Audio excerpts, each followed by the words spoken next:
ನಮಸ್ಕಾರ ವೀಕ್ಷಕರೇ, ನೀವು ನೋಡ್ತಾ ಇದ್ದೀರಾ ಲಾ ಇಂಟೆಲಿಜೆನ್ಸಿಯ ಚಾನೆಲ್. ನಾನು ಸಂಗೀತ ಭಟ್. ಒಬ್ಬರೇ ವ್ಯವಹಾರ ಆರಂಭಿಸುವುದು ಯಾವಾಗ್ಲೂ ಸುಲಭವಲ್ಲ.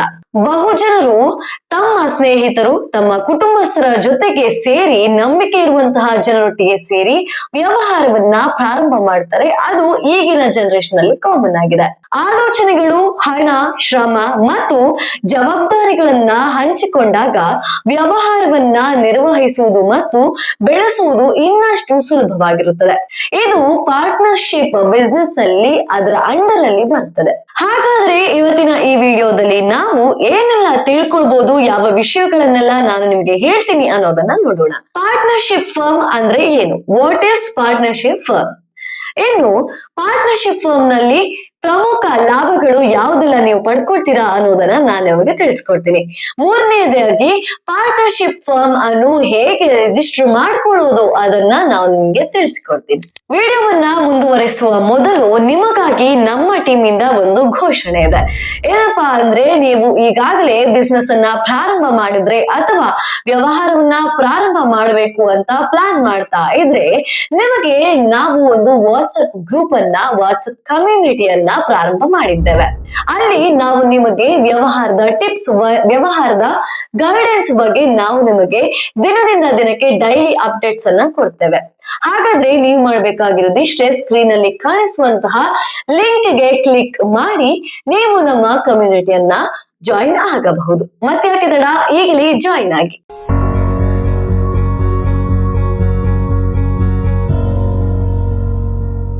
ಇನ್ನು ಮುಂದುವರೆದಂತೆ ಮೊದಲಿಗೆ ಪಾರ್ಟ್ನರ್ಶಿಪ್ ಫರ್ಮ್ ಅಂದ್ರೆ ಏನು ಅನ್ನೋದನ್ನ ನಾನು ನಿಮ್ಗೆ ತಿಳಿಸ್ಕೊಡ್ತೀನಿ. ಪಾರ್ಟ್ನರ್ಶಿಪ್ ಫರ್ಮ್ ಎಂದ್ರೆ ಎರಡು ಅಥವಾ ಹೆಚ್ಚು ವ್ಯಕ್ತಿಗಳು ಸೇರಿ ವ್ಯವಹಾರ ನಡೆಸಲು ಒಪ್ಪಿಕೊಂಡಿರುವಂತಹ ಒಂದು ವ್ಯವಹಾರದ ರೂಪ.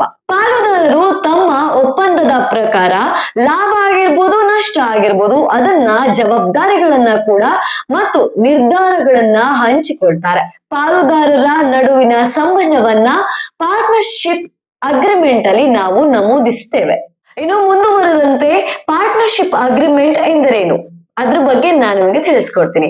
ಪಾರ್ಟ್ನರ್ಶಿಪ್ ಅಗ್ರಿಮೆಂಟ್ ಅನ್ನೋದು ಪಾರ್ಟ್ನರ್ಶಿಪ್ ವ್ಯವಹಾರವನ್ನ ಹೇಗೆ ನಡೆಸಬೇಕು ಎಂಬುದನ್ನ ವಿವರಿಸುವ ಲಿಖಿತ ರೂಪದ ಒಪ್ಪಂದ.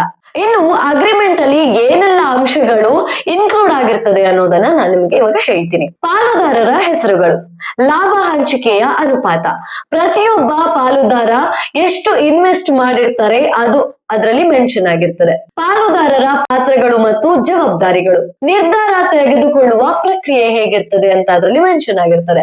ಹಾಗೆ ವ್ಯವಹಾರದಲ್ಲಿ ಪಾಲಿಸಬೇಕಾದ ರೂಲ್ಸ್ ಅಂಡ್ ರೆಗ್ಯುಲೇಷನ್ ಯಾವ ತರ ಇರುತ್ತದೆ ಅದು ಕೂಡ ಅದರಲ್ಲಿ ಮೆನ್ಷನ್ ಆಗಿರುತ್ತದೆ.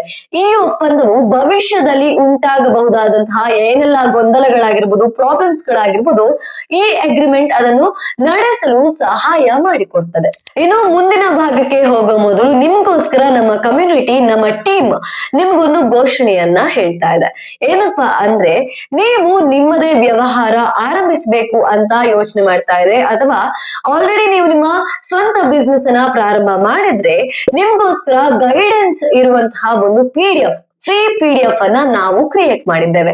ನಿಮಗೆ ಆ PDF ಬೇಕು ಅಂತ ಆದ್ರೆ ನಾವು ಕೊಟ್ಟಿರುವಂತಹ ಲಿಂಕ್ ಅನ್ನ ಕ್ಲಿಕ್ ಮಾಡಿ ನಿಮಗೆ ಆ PDF ಫ್ರೀ ಆಗಿ ಡೌನ್ಲೋಡ್ ಮಾಡುವಂತಹ ಆಪ್ಷನ್ ಅಲ್ಲಿ ಕೊಟ್ಟಿರ್ತೇವೆ. ಮತ್ತೆ ಕನ್ನಡ ಆ ಲಿಂಕ್ ಅನ್ನ ಕ್ಲಿಕ್ ಮಾಡಿ PDF ಅನ್ನ ನಿಮ್ಮದಾಗಿಸ್ಕೊಳ್ಳಿ.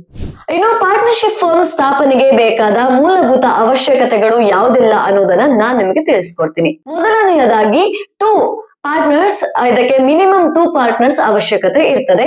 ಹಾಗೆ ಲಾಭ ಗಳಿಸುವ ಉದ್ದೇಶದ ವ್ಯವಹಾರ ಚಟುವಟಿಕೆಗಳು. ಮೂರನೆಯ ಪಾಯಿಂಟ್ ಅನ್ನ ನೋಡೋದಾದ್ರೆ, ವ್ಯವಹಾರ ನಡೆಸುವ ಪ್ಲೇಸ್, ಬಿಸ್ನೆಸ್ ಯಾವ ಪ್ಲೇಸ್ ಅಲ್ಲಿ ನೀವು ಸ್ಟಾರ್ಟ್ ಮಾಡ್ತೀರಿ ಅನ್ನೋದನ್ನ ನೀವು ಅದರಲ್ಲಿ ತಿಳಿಸ್ಬೇಕಾಗುತ್ತೆ. ಇನ್ನು ಕೊನೆಯದಾಗಿ ವ್ಯವಹಾರಕ್ಕಾಗಿ ಅಗತ್ಯವಿರುವಂತಹ ಇನ್ವೆಸ್ಟ್ಮೆಂಟ್ ಅನ್ನ ನೀವು ಅದರಲ್ಲಿ ಮೆನ್ಷನ್ ಮಾಡ್ಬೇಕಾಗಿರುತ್ತೆ. ಈ ಎಲ್ಲ ಅವಶ್ಯಕತೆಗಳು ನಾವು ಪಾರ್ಟ್ನರ್ಶಿಪ್ ಫರ್ಮ್ ಸ್ಥಾಪನೆಯನ್ನ ಸರಳವಾಗಿ ಮಾಡಲು ಸಹಾಯಕವಾಗಿರ್ತದೆ. ಇನ್ನು ಪಾರ್ಟ್ನರ್ಶಿಪ್ ಫರ್ಮ್ ಮಾಡೋದ್ರಿಂದ ಯಾವುದೆಲ್ಲ ಲಾಭಗಳು ಇದೆ ಅಂತ ನೋಡೋಣ. ಮೊದಲನೆಯದಾಗಿ, ಆರಂಭಿಸಲು ಮತ್ತು ನಿರ್ವಹಿಸಲು ತುಂಬಾ ಸುಲಭವಾಗಿರುತ್ತದೆ. ಪಾರ್ಟ್ನರ್ಶಿಪ್ ಫರ್ಮ್ ಅನ್ನು ಕಡಿಮೆ ದಾಖಲೆಗಳನ್ನು ಹೊಂದಿರುವಂತಹ ಮತ್ತು ಸುಲಭವಾಗಿ ಆರಂಭಿಸಬಹುದಾಗಿದೆ. ಪ್ರಾರಂಭದಲ್ಲಿ ಸಂಕೀರ್ಣ ರಿಜಿಸ್ಟ್ರೇಷನ್ ಪ್ರಕ್ರಿಯೆ ಇರುವುದಿಲ್ಲ. ಇನ್ನು ಎರಡನೆಯ ಲಾಭವಾಗಿ ಜವಾಬ್ದಾರಿಗಳ ಹಂಚಿಕೆ. ಅಂದ್ರೆ ಪಾಲುದಾರರು ಒಬ್ಬನೇ ಕೌಶಲ್ಯಗಳನ್ನ ಹಂಚಿಕೆಯನ್ನ ಮಾಡ್ಬೇಕಾಗಿಲ್ಲ. ಅದನ್ನ ಪಾರ್ಟ್ನರ್ಸ್ ಗಳಿಗೆ ಹಂಚಿಕೆಯನ್ನ ಮಾಡಿ ಕೆಲಸ ಮತ್ತು ಜವಾಬ್ದಾರಿಗಳನ್ನ ಹಂಚಿಕೊಳ್ಳುತ್ತದೆ. ಹಾಗೆ ವ್ಯವಹಾರದ ಅಪಾಯವು ಕೂಡ ಹಂಚಿಕೆಯಾಗಿರ್ತದೆ. ಇನ್ನು ಮೂರನೆಯ ಲಾಭವನ್ನ ನೋಡುವುದಾದ್ರೆ ಉತ್ತಮ ನಿರ್ಧಾರ ತೆಗೆದುಕೊಳ್ಳುವಿಕೆ. ಅಂದ್ರೆ ಬಹುಪಾಲುದಾರರು ಹೆಚ್ಚಿನ ಪಾರ್ಟ್ನರ್ಸ್ ಇರುವ ಕಾರಣ ಯೋಚನೆ ಮಾಡಿ ಡಿಸ್ಕಷನ್ ಮಾಡಿ ಯಾವುದೇ ನಿರ್ಧಾರವನ್ನ ತೆಗೆದುಕೊಳ್ಳಬಹುದು.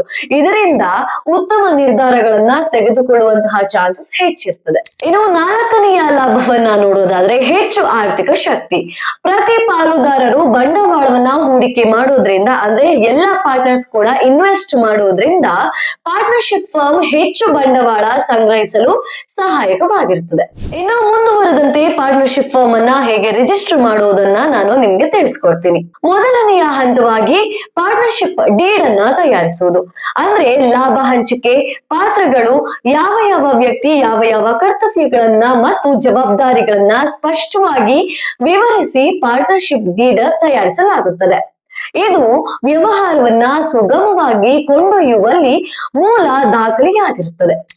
ಇನ್ನು ಎರಡನೆಯ ಹಂತವನ್ನ ನೋಡೋದಾದ್ರೆ ಸ್ಟಾಂಪ್ ಪೇಪರ್ ಮೇಲೆ ಡೀಡ್ ಗೆ ಸಹಿ ಹಾಕುವುದು. ಪಾರ್ಟ್ನರ್ಶಿಪ್ ಡೀಡ್ ಅನ್ನ ಸೂಕ್ತ ಮೌಲ್ಯದ ಸ್ಟಾಂಪ್ ಪೇಪರ್ ಮೇಲೆ ಮುದ್ರಿಸ್ತಾರೆ. ಆದ ನಂತರ ಎಲ್ಲಾ ಪಾರ್ಟ್ನರ್ಸ್ ಗಳು ಸೇರಿ ಆ ಸ್ಟಾಂಪ್ ಪೇಪರ್ ಮೇಲೆ ಸಿಗ್ನೇಚರ್ ಹಾಕ್ತಾರೆ. ಇನ್ನು ಮೂರನೆಯ ಹಂತವನ್ನ ನೋಡೋದಾದ್ರೆ ಫರ್ಮ್ ಹೆಸರಿನಲ್ಲಿ ಪ್ಯಾನ್ ಪಡೆಯುವುದು. ಅಂದ್ರೆ ತೆರಿಗೆ ಮತ್ತು ಹಣಕಾಸು ಉದ್ದೇಶಕ್ಕಾಗಿ ಪಾರ್ಟ್ನರ್ಶಿಪ್ ಫರ್ಮ್ ಹೆಸರಿನಲ್ಲಿ ಪ್ಯಾನ್ ಪಡೆಯುವುದು ಕಡ್ಡಾಯವಾಗಿರುತ್ತದೆ. ಹಾಗೆ ಬ್ಯಾಂಕ್ ಖಾತೆ ಪಡೆಯಲು ಮತ್ತು ಆದಾಯ ತೆರಿಗೆ ರಿಟರ್ನ್ ಸಲ್ಲಿಸಲು ಇದು ಅಗತ್ಯವಾಗಿರುತ್ತದೆ. ಇನ್ನು ನಾಲ್ಕನೆಯ ಹಂತವನ್ನ ನೋಡುವುದಾದ್ರೆ ಫರ್ಮ್ ರಿಜಿಸ್ಟರ್ಗೆ ಅರ್ಜಿ ಸಲ್ಲಿಸುವುದು. ಅಗತ್ಯ ದಾಖಲೆಗಳು, ಅಗತ್ಯ ಡಾಕ್ಯುಮೆಂಟ್ ಗಳನ್ನ ಫರ್ಮ್ ರಿಜಿಸ್ಟರ್ಗೆ ಅರ್ಜಿಯನ್ನ ಸಲ್ಲಿಸಲಾಗುತ್ತದೆ. ಇನ್ನು ಐದನೆಯ ಹಂತವನ್ನ ನೋಡುವುದಾದ್ರೆ ಪಾರ್ಟ್ನರ್ಶಿಪ್ ಫರ್ಮ್ ರಿಜಿಸ್ಟರ್ ಅನ್ನ ಪ್ರಮಾಣ ಪತ್ರ ಪಡೆಯುವುದು. ಪರಿಶೀಲನೆಯ ನಂತರ ರಿಜಿಸ್ಟರ್ ಪಾರ್ಟ್ನರ್ಶಿಪ್ ಫರ್ಮ್ ರಿಜಿಸ್ಟ್ರೇಷನ್ ಆದ ನಂತರ ಸರ್ಟಿಫಿಕೇಟ್ ಅನ್ನ ನೀಡುತ್ತಾರೆ. ಇದು ಫರ್ಮ್ಗೆ ಕಾನೂನು ಮಾನ್ಯತೆಯನ್ನ ನೀಡುತ್ತದೆ. ರಿಜಿಸ್ಟ್ರೇಷನ್ ಆದ ನಂತರ ಫರ್ಮ್ಗೆ ಹೆಚ್ಚಿನ ಟ್ರಸ್ಟ್ ಹಾಗೆ ಕಾನೂನಿನ ಗುರುತು ಕೂಡ ದೊರೆಯುತ್ತದೆ. ಇನ್ನು ಕೊನೆಯದಾಗಿ ಹೇಳೋದಾದ್ರೆ ಪಾರ್ಟ್ನರ್ಶಿಪ್ ಫರ್ಮ್ ಎಂದರೆ ಪರಸ್ಪರ ನಂಬಿಕೆ ಮತ್ತು ಜವಾಬ್ದಾರಿಗಳೊಂದಿಗೆ ವ್ಯವಹಾರ ಆರಂಭಿಸಲು ಇಚ್ಛಿಸುವವರಿಗೆ ಅತ್ಯುತ್ತಮ ಆಯ್ಕೆಯಾಗಿರುತ್ತದೆ. ಸರಿಯಾದ ದಾಖಲೆಗಳು ಮತ್ತು ರಿಜಿಸ್ಟ್ರೇಷನ್ ಮೂಲಕ ಇದು ದೀರ್ಘಕಾಲಿಕ ವ್ಯವಹಾರವನ್ನ ಯಶಸ್ಸಿಗೆ ಬಲವಾದ ಅಡಿಪಾಯವನ್ನ ಹಾಕುತ್ತದೆ. ನೋಡಿದ್ರಲ್ಲ ವೀಕ್ಷಕರೇ, ಇದು ಇವತ್ತಿನ ವಿಡಿಯೋವಾಗಿತ್ತು. ಇಂಥದೇ ಇನ್ಫಾರ್ಮೇಟಿವ್ ವಿಡಿಯೋವನ್ನ ನಿಮಗೆ ನೋಡ್ಬೇಕು ಅಂತ ಆದ್ರೆ ನಮ್ಮ ಚಾನೆಲ್ಗೆ ಹೋಗಿ ಹಲವಾರು ವಿಡಿಯೋವನ್ನ ನಾವು ಅಪ್ಲೋಡ್ ಮಾಡಿದ್ದೇವೆ. ಆ ಎಲ್ಲಾ ವಿಡಿಯೋವನ್ನ ನೋಡಿ ಹೆಚ್ಚಿನ ಮಾಹಿತಿಯನ್ನ ಪಡ್ಕೊಳ್ಳಿ ಅಂತ ಹೇಳ್ತಾ ಮುಂದಿನ ವಿಡಿಯೋದಲ್ಲಿ ಸಿಗ್ತೇನೆ. ಧನ್ಯವಾದಗಳು.